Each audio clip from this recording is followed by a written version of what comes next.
అన్ని జన్మలలోకి ఉత్కృష్టమైనటువంటి జన్మ మానవ జన్మ. అటువంటి మనుష్య జన్మ భగవంతుణ్ణి పొందడానికి అత్యంత యోగ్యమైనటువంటి వ్యవస్థ కలిగినటువంటిది. అందుకే ఆ మనుష్యుడు ఉపాసన చేసి భగవంతుణ్ణి పొందడానికి వీలుగా ఋషులు కాలాన్ని విభాగం చేశారు. అలా విభాగం చేయబడినటువంటి కాలంలో రోజు, పక్షము, వారము, సంవత్సరము, ఆయనము, పగలు, రాత్రి, గంట, అరగంట, నిమిషము, యామము, ఇలా ఎన్నో విభాగాలు వచ్చాయి. ఇన్ని విభాగాలలో సంవత్సరము ఒక ప్రధానమైనటువంటి ప్రమాణం. అటువంటి సంవత్సరం 365 రోజులతోటి 12 మాసములతోటి కూడి ఉంటుంది. మనకి చైత్రమాసంలో శుక్లపక్షంలో వచ్చేటటువంటి మొట్టమొదటి తిథి అయినటువంటి పాడ్యమి నాడు కొత్త సంవత్సరం ప్రారంభం అవుతూ ఉంటుంది. మనం చాంద్రమానాన్ని అనుసరిస్తాం. 60 సంవత్సరములు. ఈ 60 సంవత్సరములే మళ్ళీ వృత్తంగా తిరుగుతూ ఉంటాయి. అందులో మొట్టమొదటి నెల అయినటువంటి చైత్రమాసంలో మొట్టమొదటి పక్షమైన శుక్లపక్షంలో మొట్టమొదటి తిథి అయినటువంటి పాడ్యమి నాడు కొత్త సంవత్సరం ప్రారంభమవుతుంది. ఋషులే కొత్త సంవత్సరం ప్రారంభమైనప్పుడు దాన్ని అనుష్ఠించి తత్సంబంధమైనటువంటి ప్రయోజనాల్ని పొందడానికి కావలసినటువంటి రీతిని నిర్ణయం చేశారు. మనం సంవత్సరాన్ని జరుపుకోవడం ఒక ప్రత్యేకమైనటువంటి విధానంలో జరుపుకోవాలి. సంవత్సరాది నాడు విధింపబడినటువంటి ప్రధానమైనటువంటి కర్తవ్యం ప్రాతకాలంలో స్నానం చెయ్యడం. సూర్యోదయాత్ పూర్వమే నిద్రలేచి ప్రథమయామంలోనే స్నానం పూర్తి చెయ్యాలి. ఒక యామమునకు 3 గంటలు, ఒక రోజులో 8 యామములు ఉంటాయి. 8 మూళ్ళు 24 గంటలు. ఈ 24 గంటల కాలంలో ప్రథమయామం ఏది ఉంటుందో దాన్ని బ్రాహ్మీ ముహూర్తము అంటారు. ఆ బ్రాహ్మీ ముహూర్తంలోనే స్నానం చెయ్యాలి. ఆ స్నానం చేసేటప్పుడు కూడా అభ్యంగన స్నానం చెయ్యాలి. అభ్యంగన స్నానము అంటే తల మొదలుగా పాదముల వరకు నీరు పోసుకుని స్నానం చెయ్యడం. తలంటి స్నానము అంటారు కదూ, అటువంటి స్నానం చెయ్యాలి. ఆ స్నానం చేసేటప్పుడు ఇంట్లో ఉన్నటువంటి పెద్దవాళ్ళ చేత ఆ నువ్వుల నూనె మాడు మీద పెట్టించుకుని ఆశీర్వచనం చేయించుకుంటారు. ఎందుచేత అంటే తైలాభ్యంగన స్నానం చేసినటువంటి కారణం చేత అలక్ష్మి పరిహారం అవుతుంది. లక్ష్మీదేవి యొక్క అనుగ్రహం కలుగుతుంది. మనం శ్రీ సూక్త పఠనం చేసేటప్పుడు అడుగుతాం, అమ్మ నాకు క్షుత్పిపాసామలాం జ్యేష్ఠాం అలక్ష్మీం నాశయాం యహం అభూతిమసమృద్ధించ సర్వాన్ నిర్నుదమే గృహాత్ అని అడుగుతాం. మా ఇంట్లో ఆకలి, దప్పిక, మలినము ఇటువంటివి ఉండకూడదు. లక్ష్మీదేవి కన్నా ముందు పుట్టినటువంటి జ్యేష్ఠాదేవి స్వరూపమైనటువంటి దారిద్ర్యం ఏదుందో అది తొలగిపోవాలి. నేను పుత్రులతోటి, మిత్రులతోటి, సంపత్తితోటి, వాహనాలతోటి భోజనం చెయ్యాలని సంకల్పం చేసినప్పుడు కావలసినటువంటి పదార్థాలతోటి దాన్ని జీర్ణం చేసుకోగలిగినటువంటి ఆరోగ్య వ్యవస్థతోటి నేను సంతోషంగా ఉండాలి. అలా ఉండేటట్టుగా నన్ను అనుగ్రహించు అని మనం తెల్లవారి లేస్తే శ్రీ సూక్త మంత్రాలతో పరదేవతని అడుగుతూ ఉంటాం. అలా అడగడానికి పర్యవసానంగానే సంవత్సరాది నాడు మొట్టమొదటి యామంలో బ్రాహ్మీ ముహూర్తంలో తలంటు స్నానం ఆచరిస్తారు. ఆ తైలాభ్యంగన స్నానం ఆచరించినటువంటి కారణం చేత అలక్ష్మి పరిహారమై లక్ష్మీ కటాక్షం కలుగుతుంది. తలంటు స్నానం చేసిన తరువాత నూతన వస్త్రములను ధరించాలి. నూతన వస్త్రాలు ధరించడము అనేటటువంటి విషయంలో ఒక ప్రత్యేకమైనటువంటి విశేషం ఉంటుంది. అంచు కలిగినటువంటి బట్ట కట్టుకోవాలి. అంచు కలిగినటువంటి బట్ట, ఖండము కానటువంటి బట్ట ఏది ఉంటుందో అటువంటి బట్ట యందు సమస్త దేవతలు కూడా ఆవహించి ఉంటారు అని మనకి వేదవాక్కు. వేదవాక్యే ప్రమాణవాక్కు. ఎందుచేత అంటే తస్మాత్ శాస్త్రం ప్రమాణంతే కార్యాకార్య వ్యవస్థితౌ. ఏదైనా ఒక పని చెయ్యాలి అంటే శాస్త్రాన్ని ప్రమాణం చేసుకొని చెయ్యాలి. శాస్త్రమే వేదము. ఆ వేదం చెప్పినటువంటి మాట వస్త్రాన్ని ఆవహించి దేవతలు ఉంటారు. అందుకే అంచు కలిగినటువంటి బట్టని ధరించినటువంటి కారణం చేత దేవతల యొక్క అనుగ్రహం కలిగి తత్కారణం చేత దీర్ఘాయుర్దాయాన్ని పొందుతాడు. అందుకే నూతన పీతాంబరవస్త్రధారణ చేసి తదనంతరం ఇంట్లో ఉండేటటువంటి కులదైవానికి నమస్కారం చేస్తారు. నమస్కారం చేసి ఆ రోజున ప్రత్యేకించి ఒక ప్రసాదాన్ని భగవంతుడికి నివేదన చేసినటువంటి శేషం ఏది ఉంటుందో దాన్ని పుచ్చుకుంటారు. ఈశ్వరుడికి నివేదన చేసినటువంటి పదార్థం ఏది ఉంటుందో దాన్నే ప్రసాదము అంటారు. అయితే ఆ రోజు భగవంతుడికి నివేదన చేసేటటువంటి ప్రసాదం ఒక విశేషంతో కూడుకున్నదై ఉంటుంది. అది ఎలా తయారు చెయ్యాలి అన్నదాన్ని కూడా శాస్త్రమే మనకి చెప్పింది. తద్వర్షాదౌ నింబసుమం శర్కరాంలఘృతైర్యుతం భక్షితం పూర్వయామేస్య తద్వర్షం సౌఖ్యదాయకం అని. ఆ పదార్థాన్ని ఎలా తయారు చెయ్యాలి అంటే యద్వర్షాదౌ నింబసుమం. నింబ అంటే వేప చెట్టు. వేప చెట్టుకి పూసినటువంటి పువ్వులు ప్రధానంగా ఆ పదార్థంలో ఉండాలి. ఆ వేప చెట్టుకి కొన్ని విశేషాలు ఉంటాయి. ఆరోగ్యాన్ని ఇవ్వగలిగినటువంటి చెట్టు ఏది అంటే వేప చెట్టు. అందుకే నింబవృక్షం గురించి వ్యాఖ్యానం చేస్తూ అమరకోశం ఒక మాట అంటుంది. వేప చెట్టుని ఆశ్రయించి ఉండడం, వేప చెట్టు కింద పడుకోవడం, వేప చెట్టు యొక్క గాలి పీల్చడం ఆరోగ్యానికి పరమకారణములై ఉంటాయి. అంత గొప్పది వేప చెట్టు. అది పరదేవత యొక్క అనుగ్రహం. అటువంటి వేప చెట్టు ఈ చైత్రమాసం వచ్చేటప్పటికి వసంత ఋతువు వస్తోంది అనేటప్పటికీ పువ్వు పూస్తుంది. ఆ పువ్వులో విశేషమైనటువంటి రోగనిరోధక శక్తి ఉంటుంది, ఆ క్రిమిసంహారక శక్తి ఉంటుంది. అటువంటి వేప పువ్వుని నీటిలో కలుపుతారు. తద్వర్షాదౌ నింబసుమం శర్కరాంలఘృతైర్యుతం. శర్కర అంటే ఇక్కడ బెల్లము అని అర్థం చేసుకోవాలి. బెల్లానికి ఒక్కదానికే నిలవదోషం లేదు. అందుకే భగవంతుడికి ఏదైనా పిండి పదార్థం తయారు చేసి నివేదన చేసినా లేదా పళ్ళు మొదలైనటువంటివి నివేదన చేసినా కూడా నివేదన చేసేటటువంటి సంభారంతో పాటుగా ఒక బెల్లంగడ్డ కూడా నివేదన చేస్తారు. బెల్లంగడ్డ మంగళద్రవ్యమే కాదు, దానికి నిలవదోషం కూడా ఉండదు. అది ఇంట్లో ఎంతకాలం నిలవ ఉన్నా అది నిలవ ఉన్న పదార్థంగా పరిగణనలోకి రాదు. అందుకే ఆ బెల్లంగడ్డ ఆ నీటిలో వేస్తారు. ఆ వేప పువ్వు వేసినటువంటి నీటిలో ఈ బెల్లంగడ్డ వేసి ఆమ్లఘృతైర్యుతం. ఆమ్ల అంటే చింతపండుతో కలిసినటువంటి పులుసు, చిక్కని పులుసు పదార్థంలా తయారు చేయబడినటువంటి దానిలో ఈ బెల్లం ముక్క నాని కరుగుతాయి. వేప పువ్వు యొక్క సారము దిగి వేప పువ్వు పైన తేలుతూ ఉంటుంది. అందులో ఘృతైర్యుతం, ఆవు నీతిని కలపాలి.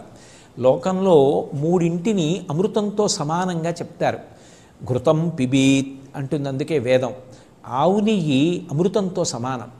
రెండు మంచినీళ్ళు, మంచినీళ్ళు అమృతంతో సమానం. అందుకే ప్రాణోత్క్రమణమైనప్పుడు స్పృహ తప్పిపోతే వెంటనే నీళ్లు తెచ్చి ముఖం మీద చిలకరిస్తారు. ఆ నీళ్లు ముఖం మీద పడగానే తమ తమ స్థానముల నుండి ఉద్గతమైనటువంటి ప్రాణములు కూడా వెనక్కి వస్తాయి. అలా అమృతంతో సమానమైనది ఏది అంటే నీరు. అమృతంతో సమానమైనది ఏది అంటే ఆవు నెయ్యి. అమృతంతో సమానం అమృతమే. కాబట్టి ఈ మూడు అమృతములే అని చెప్పబడతాయి. అటువంటి ఆవు నీతిని కలపాలి. ఈ పదార్థములను ప్రధానంగా కలుపుతారు. లోకంలో ఏ చెట్టుకి కూడా భగవంతుని యొక్క పేరు లేదు, కానీ ఒక్క మామిడి చెట్టు యొక్క పేరు మాత్రము రసాలము అంటారు సంస్కృతంలో. భగవంతుడికి పేరు రసోవై సహా. భగవంతుని పేరు కలిగినటువంటి చెట్టు మామిడి చెట్టు. పైగా దాని ఆకులు ప్రతి మంగళకార్యమునందు వినియోగపడతాయి. విశేషించి దానిని ఊరుగాయగా నిలవ ఉంచుకుని కూడా తింటూ ఉంటారు. కారణం దాని యందు అంత ఓషధీ శక్తి ఉండడమే. అంత గొప్పదైనటువంటి మామిడి ముక్కలు కూడా కలుపుకోవడం అనేటటువంటిది సంప్రదాయంలో అలవాటుగా ఉంది. ఈ పదార్థాన్ని భగవంతుడికి నివేదన చేసి ఎప్పుడు తినాలి ఈ పదార్థము అంటే మొట్టమొదటి యామంలో తినాలి. అంటే తెల్లవారుజాము కాలంలోనే ఇది ఈశ్వరుడికి నివేదన చేసి ప్రసాదంగా పుచ్చుకోవాలి.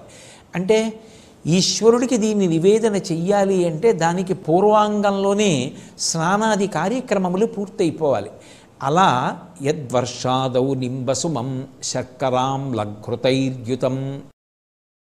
ఆ పదార్థాన్ని ఎవరైతే పుచ్చుకుంటున్నారో, ఈశ్వర ప్రసాదంగా స్వీకరిస్తున్నారో అటువంటి వాళ్ళకి తద్వర్షం సౌఖ్యదాయకం.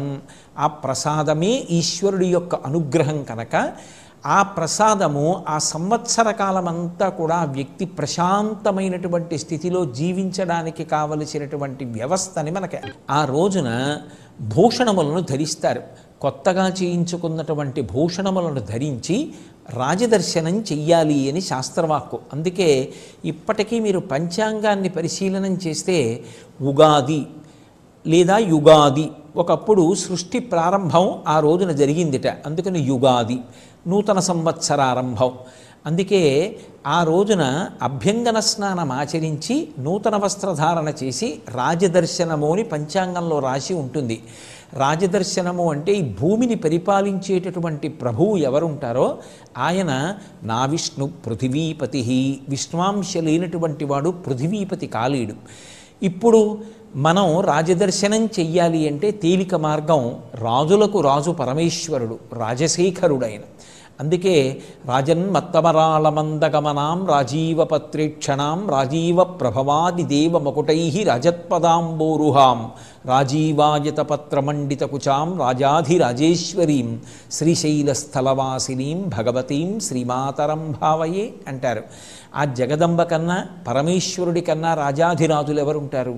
అందుకే చక్కగా ఆ రోజున శివాలయానికి వెళ్ళి మనం పార్వతీ పరమేశ్వరుల యొక్క దర్శనం చెయ్యాలి. ఎందుచేత అంటే జగత పితరవ్ వందే పార్వతీ పరమేశ్వరవు, ఈ జగత్తుకంతటికీ కూడా తల్లిదండ్రులు వాళ్ళు. లేదు లక్ష్మీనారాయణ దర్శనం చెయ్యవచ్చు. చక్కగా విష్ణువాలయానికి వెళ్ళి ఆ స్వామి దర్శనం, జగన్మాతయే లోకమాత అయినటువంటి లక్ష్మీదేవి దర్శనం కూడా అదే స్థాయిలో ఫలితాన్ని ఇస్తాయి. శివకేశవుల మధ్య అభేదం పాటించడం అనేటటువంటిది జీవితంలో ప్రధానంగా అలవాటు కావాలి. ఆ రోజున తప్పకుండా చెయ్యవలసినటువంటి పనులలో ఒకటి గోపూజ చేసి వృషభ పూజ చెయ్యాలి. ఎందుచేత అంటే ఎద్దు యొక్క డెక్కల నుండి స్రవించినటువంటి అమృత బిందువుల వలన పంట బాగా వృద్ధిలోకి వచ్చి చక్షు సంబంధమైన వ్యాధులు రాకుండా ప్రజల్ని కాపాడుతుంది. అంత గొప్పగా ముఖభాగము చేత అనుగ్రహించగలిగినది వృషభము, పృష్ఠభాగము చేత అనుగ్రహించగలిగినది గోవు. సమస్త దేవతలు గోవు యొక్క శరీరమును ఆవహించి ఉంటారు. అందుకే ఆ రోజు తప్పకుండా గోవు యొక్క దర్శనం చేసి గోవుకి ప్రదక్షిణం చేసి నమస్కరించి కాస్త గోగ్రాసం పెట్టి వృషభ పూజ చేసి వస్తే విశేషమైనటువంటి ఫలితం కలుగుతుంది. అలాగే ఆ రోజున తప్పకుండా పంచాంగానికి పూజ చేస్తారు. పంచాంగము అంటే 5 అంగములు కలిగినది అని అర్థం. తిథి, వారము, నక్షత్రము, కరణము, యోగము అంటారు. ఈ పంచాంగంలో ఒక సంవత్సర కాలాన్ని ప్రమాణం చేసుకుని ఆ కాలమునందు గ్రహములు ఎలా కదులుతున్నాయో, ఆ గ్రహములు ఏ ఏ ఫలితాల్ని ఇవ్వబోతున్నాయో దాని చేత ఆయా నక్షత్ర పాదముల యందు జన్మించినటువంటి జాతకులు పొందబోయేటటువంటి శుభాశుభ ఫలితములు ఎలా ఉంటాయో, ఆదాయ కందాయ వివరాలు ఎలా ఉంటాయో, రాజపూజ్యము అవమానము ఎలా ఉంటాయో ఇవన్నీ తెలియచెప్పబడతాయి. ఎందుకు ఇవన్నీ చదువుకోవడం అంటే గ్రహములకు స్వాతంత్ర్యం లేదు, అవి ఈశ్వరుడికి వశవర్తి అయి ఉంటాయి. రాబోయే కాలం ఇలా ఉంటుంది అని తెలిసిందనుకోండి, బెంగ పెట్టుకోవలసిన అవసరం ఉండదు. భగవంతుణ్ణి చక్కగా భక్తితో ఆరాధన చేస్తే భక్తికి ప్రసన్నుడైనటువంటి పరమాత్మ గ్రహములను ఆదేశిస్తాడు. వీడు భక్తితో జీవిస్తున్నాడు కనుక వీడికి తీవ్రమైనటువంటి ఫలితములను ఇవ్వకు, వాడు తట్టుకోగలిగినంత కష్టాన్ని మాత్రమే ఇచ్చి అనుగ్రహించమని శాసించి వాడు గత జన్మలలో చేసుకున్నటువంటి కర్మల వలన పొందవలసినటువంటి పరమభయంకరమైనటువంటి దుఃఖాన్ని కూడా భరించగలిగినంత దుఃఖంగా మార్చి ఆ ఫలితాన్ని అక్కడతో పరిమార్చేటట్టుగా అనుగ్రహించగలిగినటువంటి దివ్యశక్తి సంపన్నుడు ఈశ్వరుడు ఒక్కడే. ఆ ఈశ్వరారాధన చేసి తనని, తన కుటుంబాన్ని, తన దేశాన్ని రక్షించుకోవడానికి కావలసినటువంటి మార్గదర్శనం పంచాంగ శ్రవణం చేత, పంచాంగ పూజ చేత లభిస్తుంది. అసలు పంచాంగం ప్రతిరోజు చూడాలి. తిథి, వారము, నక్షత్రము, కరణము, యోగము అనేటటువంటి ఈ 5టిని ప్రతిరోజు ఎవరు పరిశీలనం చేస్తారో వారికి సంపద, దీర్ఘాయుర్దాయము, పాపనాశనము, అలాగే ఆరోగ్యసిద్ధి, విజయము ఈ 5 సంప్రాప్తిస్తాయి. అందుకే ఆ రోజున పూజామందిరంలో పంచాంగం ఉంచి పూజించి తీసి ఇంట్లో ఉన్న వాళ్ళందరికీ సంబంధించినటువంటి రాశి ఫలితాలన్నీ చదువుకుని ఒకవేళ బాగా కలిసి వచ్చే కాలమైతే ఏ విధమైనటువంటి అహంకృతిని అతిశయాన్ని పొందకుండా దాన్ని భగవంతుని యొక్క ప్రసాదంగా స్వీకరించి సమతౌల్యముతో కూడుకున్నటువంటి బుద్ధితో ప్రవర్తిస్తాడు. ఒకవేళ ఏదైనా ఉపద్రవం పొంచి ఉంది అని చెప్పబడినప్పటికీ ఏ బెంగా పెట్టుకోకుండా దాని నుంచి ఉద్ధరించగలిగినటువంటి పరమశక్తి సంపన్నుడైనటువంటి పరమేశ్వరుని యొక్క పాదార విందములను ఆశ్రయించి కష్టముల నుంచి పైకొచ్చి సంతోషంగా జీవితాన్ని గడిపి భక్తి యందు మరింత దృఢంగా ఉంచుకుని నిలబడగలిగినటువంటి స్థితిని పొందుతాడు. అందుకే ఆ రోజు తప్పకుండా అందరూ పంచాంగ శ్రవణం చెయ్యాలి. మన తెలుగు జాతి యొక్క సంస్కృతి సంప్రదాయమైనటువంటి కట్టు బొట్టు పాటించాలి. చక్కగా అందరూ ఆ అంచు కలిగినటువంటి బట్టని అథవా పంచకట్టుగా కాకపోతే గూడకట్టుగానైనా కట్టుకోవాలి. పంచకట్టుకోవడం అనేటటువంటిది తెలుగు జాతి యొక్క సంప్రదాయం. అలా చక్కగా పంచకట్టు కట్టుకుని దేవాలయానికి వెళ్ళి ఈశ్వరుణ్ణి సందర్శించాలి. అలాగే ఇంట్లో పెద్దలైనటువంటి తల్లిదండ్రులకి ప్రదక్షిణం చేసి నమస్కారం చేసి ఎక్కడ ఉన్న గురువుగారి దర్శనం చేసి గురువుగారికి నమస్కారం చేసి గురువుగారి యొక్క ఆశీర్వచనాన్ని పొందాలి. ఇవన్నీ కూడా మనం చెయ్యవలసినటువంటి విశేషాలు. వసంత నవరాత్రములు ప్రారంభమవుతాయి కాబట్టి వసంత ఋతువు ఎంత లక్ష్మీకారకమో వాతావరణం కొద్దిగా భరించడానికి ఇబ్బందికరంగా ఉండేటటువంటి కాలం కనుక చక్కగా విసినికర్రలు ఆ సమయానికి అందుబాటులో ఉంటే మామిడి పళ్ళు, మల్లెపూల దండలు, పన్నీరు, పానకం ఇటువంటి వాటిని 10 మందికి అందించడం, చలివేంద్రాన్ని ప్రారంభించడం, ఇంకా జనులు దాహార్తిని పొందేటటువంటి కాలం. బాటసారులు వెళ్ళిపోతుంటారు, వాళ్ళకి దాహం వేస్తుంది. పట్టెడు నీళ్లు, చల్లటి నీళ్లు ఎవరు అందిస్తాడో వాడు విశేషమైనటువంటి ఫలితాన్ని పొందుతాడు.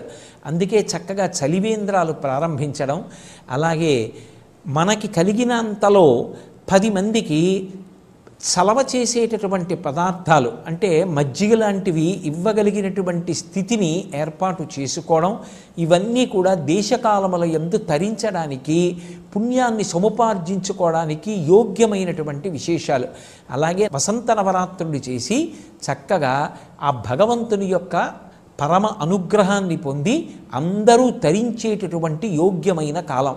అందుకే ఈ నూతన సంవత్సరం వచ్చింది అంటే కేవలం ఏదో ఇంద్రియముల యొక్క ప్రకోపాన్ని శాంతింపచేసుకోవడానికి అనుసరించవలసినటువంటి విధానంగా కాకుండా, అర్థం లేనటువంటి విధి విధానాలు పాటించడం కాకుండా శాస్త్రప్రోక్తమైనటువంటి పద్ధతిని పాటించి కొత్త సంవత్సరం ప్రారంభమవుతోంది కనుక భగవంతుని యొక్క అనుగ్రహంతో ఆ సంవత్సరం తాను, తన కుటుంబ సభ్యులు, తన సమాజము, తన రాష్ట్రము, దేశము, యావత్ ప్రపంచము కూడా పరమ ప్రశాంతంగా ఉండడానికి కావలసిన రీతిలో ఈశ్వరారాధన చేసి అనుగ్రహాన్ని పొందాలి. అలా పొందడానికి కావలసినటువంటి విధి విధానాలన్నిటినీ కూడా మనకి ఋషులు చక్కగా అందచేశారు. ఇటువంటి విధి విధానాలన్నిటినీ కూడా పాటించి ఈ రాబోయేటటువంటి సంవత్సరంలో